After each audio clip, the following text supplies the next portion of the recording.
ഇപ്രാവശ്യം ഓണത്തിന് കോഴിക്കോട് ഫ്രണ്ടിന്റെ വീട്ടിലാണെന്ന് നേരത്തെ തീരുമാനിച്ചതാണ്.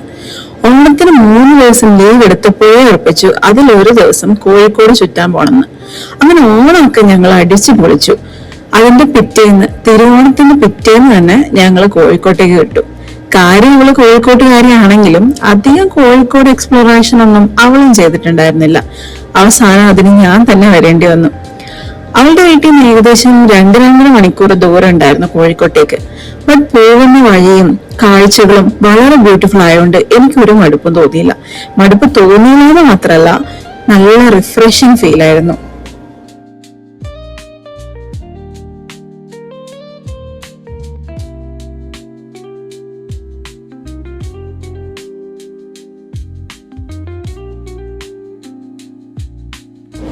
ഏകദേശം 12 മണിയോടുകൂടിയാണ് ഞങ്ങൾ കോഴിക്കോട്ട് എത്തിയത്. രാവിലെ ഒരു ദോശ മാത്രം കഴിച്ചിട്ട് ഇറങ്ങിയോണ്ട് ഞങ്ങൾക്ക് 3 പേർക്കും ചെറുതായിട്ട് വിശക്കുന്നുണ്ടായിരുന്നു. സോ ഞങ്ങൾ ആദ്യം തന്നെ ഒരു ഷോപ്പിൽ കയറിയിട്ട് ഒരു ജ്യൂസും ചെറിയ സ്നാക്സും ഒക്കെ കഴിച്ചു. അത് കഴിഞ്ഞ് ഞങ്ങൾ നേരെ പോയത് SM സ്ട്രീറ്റിലേക്കാണ്.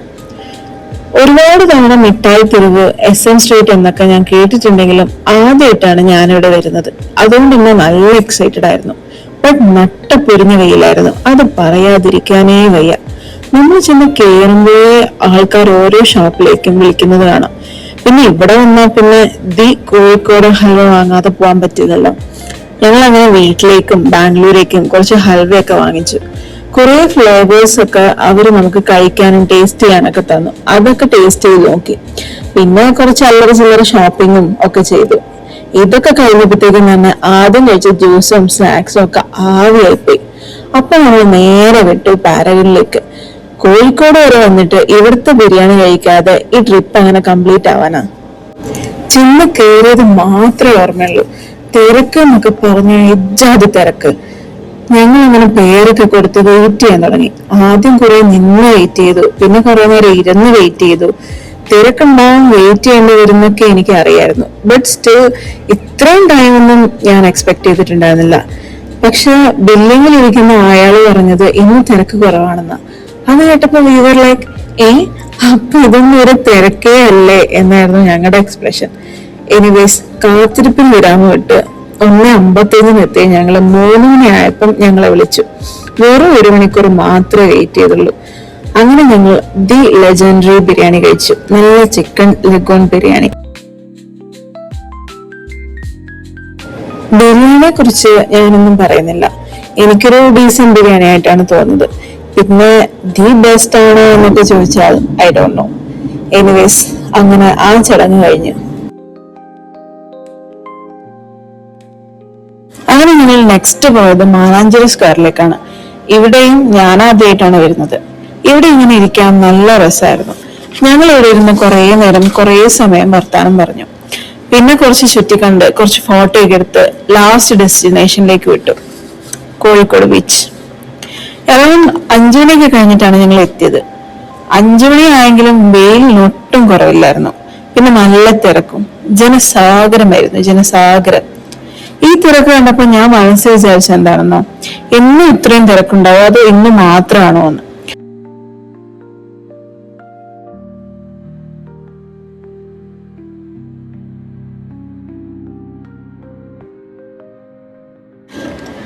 അങ്ങനെ ഞാനും മാളും കൂടെ കുറച്ചു നേരം ബീച്ചിലൊക്കെ കളിച്ചു. കുറെ നേരം ഇരുന്നു, നടന്നു, കുറെ നേരം വീഡിയോ ഒക്കെ എടുത്തു. ബീച്ച് എപ്പോഴും എനിക്കൊരു തെറാപ്പി ആയിട്ട് തോന്നാറുണ്ട്. ആൻഡ് ഈ ബീച്ചിൽ പോക്കും ഞാൻ നല്ല രീതിക്ക് ആസ്വദിച്ചു.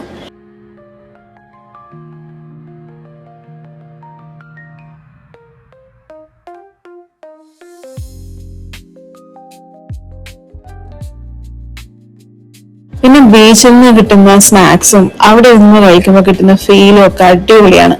പിന്നെ സൺസെറ്റ്, ഇറ്റ്സ് റിയലി ബ്യൂട്ടിഫുൾ.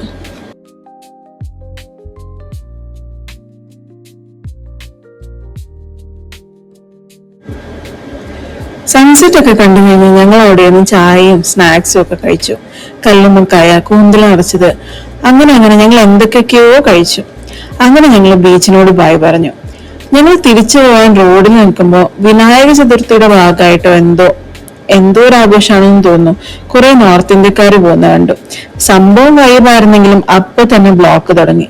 പിന്നീട് ബസ് സ്റ്റാൻഡിലേക്ക് തിരിച്ചു പോകാൻ ഞങ്ങൾക്ക് ബസ്സോ ഓട്ടോയോ ഒന്നും കിട്ടുന്നുണ്ടായിരുന്നില്ല. അരമണിക്കൂറോളം ഞങ്ങൾ അവിടെ പോസ്റ്റ് അടിച്ചു. പിന്നെ ഞങ്ങൾക്ക് മനസ്സിലായി വെയിറ്റ് ചെയ്യുന്നതിൽ അർത്ഥമില്ലെന്ന്. പിന്നെ ഞങ്ങൾ നടന്നു തുടങ്ങി. അങ്ങനെ നടന്ന് ഞങ്ങൾ ബസ് സ്റ്റാൻഡിലെത്തി. ബസ്സിൽ കയറി വീട്ടിലേക്ക് തിരിച്ചു. മാനാഞ്ചേരി സ്ക്വയർ എത്തിയപ്പം ഫുൾ ലൈറ്റിങ്ങും കാര്യങ്ങളൊക്കെ ആയിരുന്നു. ഫുൾ കളർ, അടിപൊളി. എന്തൊക്കെയോ പ്രോഗ്രാംസ് നടക്കുന്നുണ്ടായിരുന്നു. ഓണത്തിന് സമയത്ത് മാനാഞ്ചിറ എന്തൊക്കെയോ പ്രോഗ്രാംസ് ഉണ്ടെന്ന് ഞങ്ങൾ ഇൻസ്റ്റയിലൊക്കെ കണ്ടായിരുന്നു. പക്ഷെ ലേറ്റ് ആയ നാട്ടിലോട്ട് ബസ് കിട്ടാത്തത് കൊണ്ടും ആ പരിപാടി ഞങ്ങൾ ക്യാൻസൽ ചെയ്തു. അത് മിസ് ചെയ്തല്ലോ എന്നൊരു വിഷമം ഉണ്ടായിരുന്നു. ബട്ട് ബാക്കിയുള്ള അടിപൊളി മെമ്മറീസുമായിട്ട് ഞങ്ങൾ കോഴിക്കോടിനോട് ബൈ പറഞ്ഞു.